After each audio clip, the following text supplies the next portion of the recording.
Hello friends, നമസ്കാരം. ഞാൻ Ravi, Palakkad. AC, washing machine, ഫ്രിഡ്ജിൻ്റെയൊക്കെ PCB റിപ്പയർ ചെയ്യുന്ന ആളാണ്. ഇന്ന് നമുക്ക് ലോയിഡിൻ്റെ നോൺ AC, നോർമൽ ACയുടെ ഒരു ബോർഡ് കിട്ടിയിട്ടുണ്ട്. ഡെഡായിട്ടായിരുന്നു വന്നത്. നമുക്ക് അതിൻ്റെ കണക്ഷൻസും അതിൻ്റെ സാധ്യതകളും ഒക്കെ ഒന്ന് ഡിസ്കസ് ചെയ്യാം. ഇതാണ് ബോർഡ്. അപ്പോൾ ഇതിൽ പവർ സപ്ലൈ വന്നിട്ട് ട്രാൻസ്ഫോമറാണ്. സാധാരണ മറ്റുള്ളതിലൊക്കെ SMPS വരിക. ഇതിലിപ്പോഴും ട്രാൻസ്ഫോമർ തന്നെയാണ് കൊടുത്തിരിക്കുന്നത്. ഒന്ന് നോക്കുമ്പോൾ അത് നല്ലതാണ്, കൂടുതൽ കോംപ്ലിക്കേഷൻ ഇല്ല. അപ്പോൾ നമ്മളിതിൽ ഇപ്പോൾ ഡെഡായിട്ടാണ് നമ്മുടെ കയ്യിൽ വരുന്നതെങ്കിൽ ആദ്യം നോക്കേണ്ടത് ഈ ട്രാൻസ്ഫോമറാണ്. ഈ ട്രാൻസ്ഫോമറിൻ്റെ പ്രൈമറി, സെക്കൻഡറി, പ്രൈമറി സെക്കൻഡറി അങ്ങനെ അടിച്ച് പോകാറില്ല. പ്രൈമറിയാണ് കൂടുതൽ പോവുക. അത് നമുക്കൊന്ന് കണ്ടിന്യൂറ്റി നോക്കാം.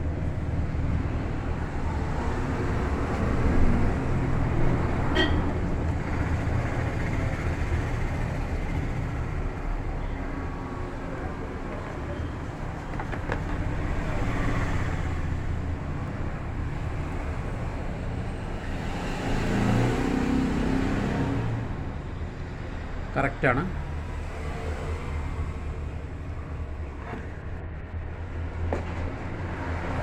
എന്നിട്ട് അത് കണ്ടിന്യൂറ്റി വന്നില്ലെങ്കിൽ അപ്പോൾ ട്രാൻസ്ഫോമർ കേടായിരിക്കും, മാറ്റിവിടാം.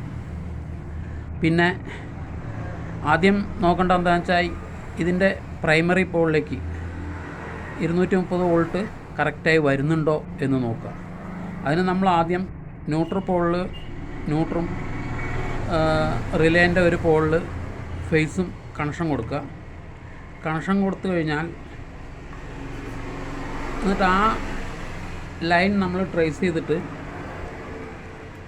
ഫ്യൂസ് വഴി, ഇതാണ് റിലേൻ്റെ ഒരു പോൾ, ഇത് ഫ്യൂസ് വഴി ഇത് ഇവിടെ, ഇതാണ് ട്രാൻസ്ഫോമറിൻ്റെ പ്രൈമറിയിലേക്ക് പോകുന്ന ലൈൻ.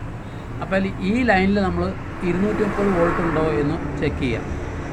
230 വോൾട്ട് വരുന്നുണ്ടെന്ന് ഉറപ്പാക്കിയതിന് ശേഷം ട്രാൻസ്ഫോമറും ശരിയാണെങ്കിൽ സാധനം വർക്ക് ചെയ്യണം.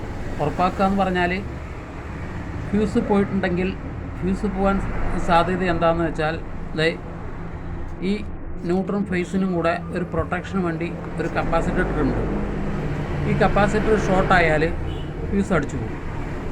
അപ്പോൾ ഇത് ഷോർട്ട്, അപ്പോൾ ആ ഭാഗം ക്ലിയർ ആണോ നോക്കുക. എന്നിട്ട് വേണം ഫ്യൂസ് മാറ്റാൻ. അതിനുശേഷം ഒരു തെർമിസ്റ്റർ ഇട്ടിട്ട് ആ തെർമിസ്റ്റർ വഴിയാണ് നമ്മൾ ട്രാൻസ്ഫോമറിലേക്ക് കണക്ഷൻ കൊടുത്തിരിക്കുന്നത്. ഇതേ കാണുന്നുണ്ടോ എന്നറിയില്ല. ഇവിടെ ഒരു തെർമിസ്റ്റർ വരും.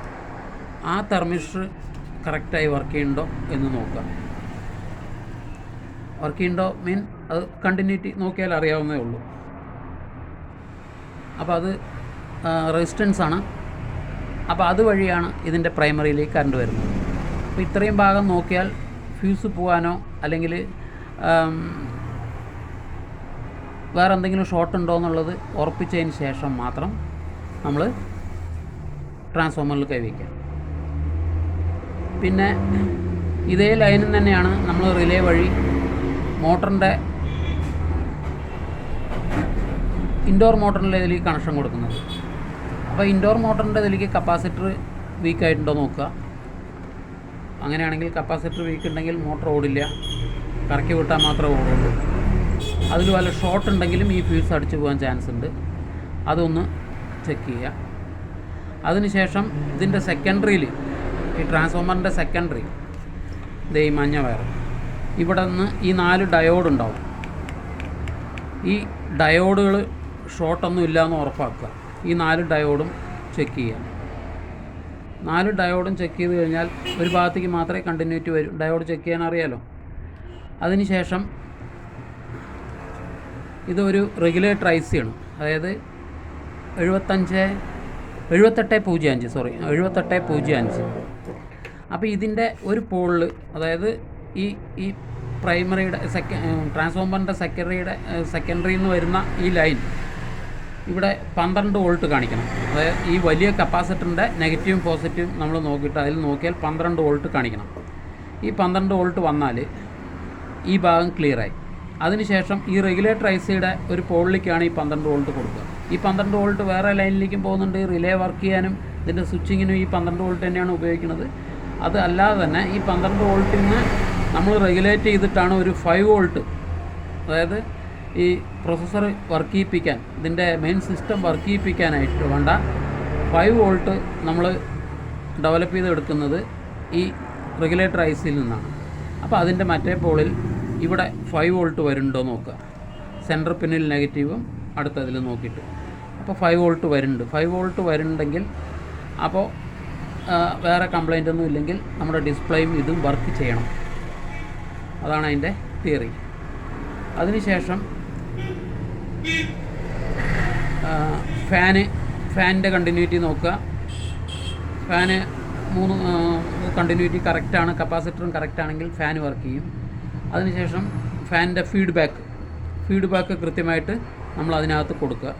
അപ്പോൾ അത് വന്നു കഴിഞ്ഞാൽ ഈ സെൻസറുകളും ഓക്കെ ആണെങ്കിൽ ഇത് വർക്ക് ചെയ്യും. ഈ റിലേ ഓണാവും.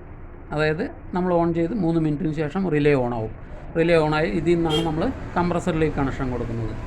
അപ്പോൾ ഇത്രയും ഭാഗങ്ങൾ ചെക്ക് ചെയ്താൽ തന്നെ നമുക്ക് ഏകദേശം ഇതിൻ്റെ ഫാൾട്ടുകൾ പിടുത്തം കിട്ടും.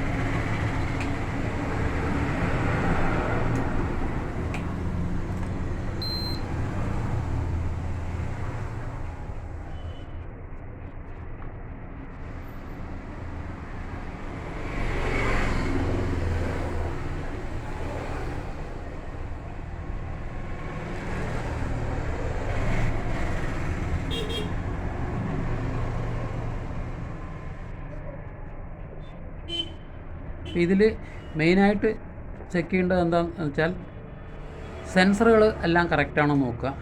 ആദ്യം അത് രണ്ടും എടുത്തിട്ട് അതിൻ്റെ റെസിസ്റ്റൻസുകൾ ചെക്ക് ചെയ്യുക. അത് 5K ആണെങ്കിൽ 5K, 10K ആണെങ്കിൽ 10K നമ്മുടെ ഡിജിറ്റൽ മീറ്ററിൽ ചെക്ക് ചെയ്താൽ അറിയാം. അപ്പോൾ അത് ഓക്കെ ആണെന്ന് ഉറപ്പ് വരുത്തുക.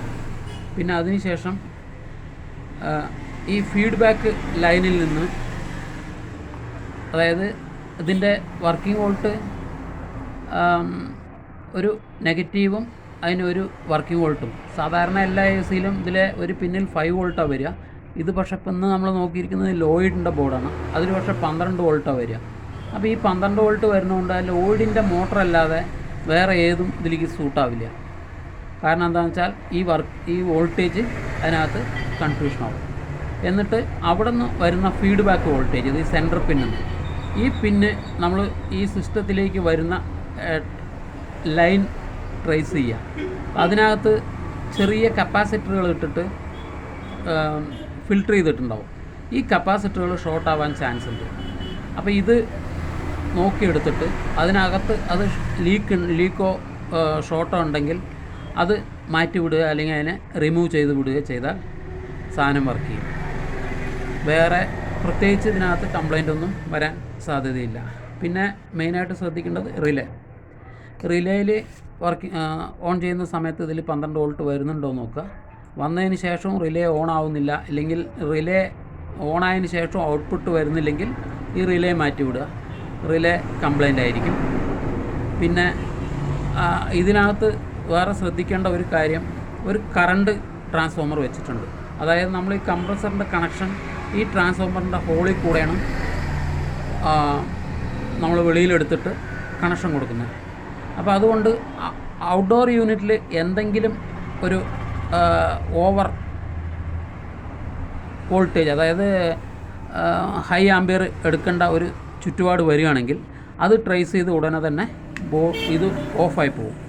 അപ്പോൾ അവിടെ കപ്പാസിറ്റർ വീക്കായാലും അത് സംഭവിക്കാം.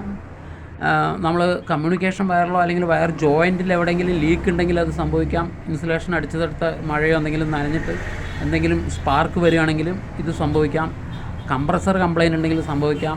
ഔട്ട്ഡോറിൻ്റെ ഫാന് കംപ്ലൈൻറ്റ് ഉണ്ടെങ്കിൽ സംഭവിക്കാം.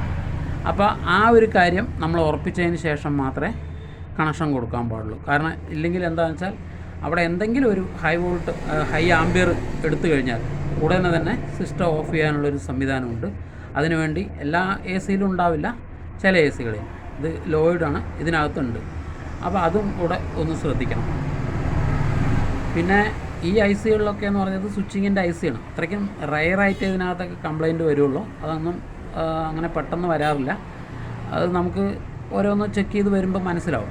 കാരണം ഇപ്പോൾ ഫാൻ വർക്ക് ചെയ്യുന്നു, കംപ്രസർ വർക്ക് ചെയ്യുന്നില്ല, ബാക്കി എല്ലാ സിസ്റ്റവും കറക്റ്റാണ്, ഈ റിലേക്കുള്ള സ്വിച്ചിങ് വോൾട്ടേജ് വരുന്നില്ല എങ്കിൽ, അപ്പോൾ അങ്ങനെ വരുന്ന സന്ദർഭങ്ങളിൽ മാത്രം ഈ ഐ സിയിൽ കൈവച്ചാൽ മതി. ഇതൊക്കെ വളരെ റയറായിട്ട് കംപ്ലൈൻറ്റ് വരും. അത്രയ്ക്കും റഫ് യൂസോ അല്ലെങ്കിൽ അത്രയും പഴക്കമുള്ളതിലൊക്കെ അത് കംപ്ലൈൻറ്റ് വരും. അതിലൊന്നും സാധാരണ ഗതിയിൽ കംപ്ലൈൻറ്റ് വരില്ല.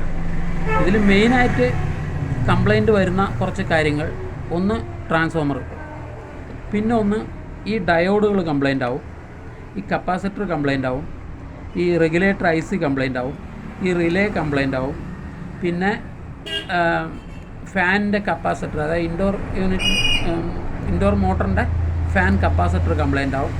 ഞാൻ പിന്നെ നേരത്തെ പറഞ്ഞ കൂട്ടത്തിൽ ഒരു ലൈൻ ഫിൽറ്ററിന് വേണ്ടി ഒരു 2 കപ്പാസിറ്റർ, അതായത് ചെറിയ സെറാമിക് കപ്പാസിറ്ററുകൾ വെച്ച് ലിങ്ക് ചെയ്തിട്ടുണ്ടാവും. അതായത് ഓവർ വോൾട്ടോ ലൈറ്റ്നിങ്ങോ എന്തെങ്കിലും ഉണ്ടെങ്കിൽ പ്രൊട്ടക്ഷന് വേണ്ടി കൊടുത്തിട്ടുള്ളതാണ് കമ്പനി. അത് എന്തെങ്കിലും വേരിയേഷൻ ലൈനിൽ വരികയാണെന്നുണ്ടെങ്കിൽ ഓട്ടോമാറ്റിക്കായിട്ട് അത് ഷോർട്ടാവും, ഫ്യൂസ് അടിച്ചു പോവും വരും. അപ്പോൾ അങ്ങനെ ഫ്യൂസ് അടിച്ചു പോയിട്ടുണ്ടെങ്കിൽ മെയിനായിട്ട് നമ്മൾ ഈ കപ്പാസിറ്ററുകൾ, അതായത് ഈ 2 കപ്പാസിറ്ററുകൾ മെയിനായിട്ട് ചെക്ക് ചെയ്യാം. ചെക്ക് ചെയ്തതിന് ശേഷം മാത്രമേ ഫ്യൂസ് ഇടാൻ പാടുള്ളൂ. പിന്നെ റയറായിട്ട് ചില ഇതിൽ ഈ സ്വിച്ച് വർക്ക് ചെയ്യാത്ത പ്രശ്നം വരും. ആ സ്വിച്ച് ചിലപ്പോൾ ഷോർട്ടായിട്ടിരിക്കും, അതിനകത്ത് ചെറിയ വെള്ളമോ പൊടിയോ തുരുമ്പൊക്കെ പിടിച്ചിട്ട് ഡയറക്റ്റ് ഷോർട്ടായിട്ടിരിക്കും. അപ്പോൾ ഓൺ ഓഫ് ഫങ്ഷൻ ആയിക്കൊണ്ടിരിക്കും. പിന്നെ ഡിസ്പ്ലേയിൽ കുറേ കഴിയുമ്പോൾ ചിലപ്പോൾ ഡിസ്പ്ലേയുടെ ഏതെങ്കിലും ഡിജിറ്റ് വർക്ക് ചെയ്യാത്തൊരു കംപ്ലൈൻറ്റ് വരും. പിന്നെ റിമോട്ട് സെൻസറിൻ്റെ ഈ കാലൊക്കെ ദ്രവിച്ചിട്ട് അതിനകത്ത് എന്തെങ്കിലും കംപ്ലൈൻറ്റ് വരും. പിന്നെ ഇവിടെ ഈ പറഞ്ഞ കൂട്ടത്തിൽ ഇതിലേക്ക് വർക്കിംഗ് വോൾട്ടേജ് വരുന്ന 12 വോൾട്ടിൻ്റെ ലൈനിൽ ചെറിയ കപ്പാസിറ്ററുകൾ ഇട്ടുണ്ടാവും. ഇത് ഏതെങ്കിലും ഷോർട്ടോ ലീക്കോ ഉണ്ടെങ്കിലും ഫങ്ഷനൊന്നും കറക്റ്റായിട്ട് വർക്ക് ചെയ്യില്ല. ആ ഭാഗങ്ങളൊന്ന് ചെക്ക് ചെയ്യാം.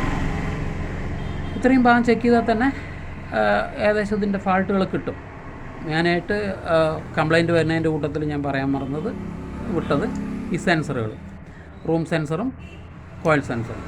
റൂം സെൻസർ ഉണ്ടെങ്കിൽ ഒന്നും എടുക്കില്ല, കംപ്ലീറ്റ് ബ്ലിങ്കിങ് ആയിരിക്കും വരിക. കോയിൽ സെൻസർ ആണെങ്കിൽ ചിലപ്പോൾ കുറച്ച് വർക്ക് ചെയ്തിട്ട് ആയിരിക്കും ഓഫായി പോവുക. അപ്പോൾ അത് ഡൗട്ട് തോന്നുകയാണെന്നുണ്ടെങ്കിൽ ഒന്ന് റീപ്ലേസ് ചെയ്ത് നോക്കുന്നതായിരിക്കും കുറേ കൂടെ ബെറ്റർ. അപ്പോൾ പിന്നെ ഈ സെൻസറിലേക്ക് വരുന്ന വയറ്, ഇതിൻ്റെ ഈ കണക്ടറുകൾ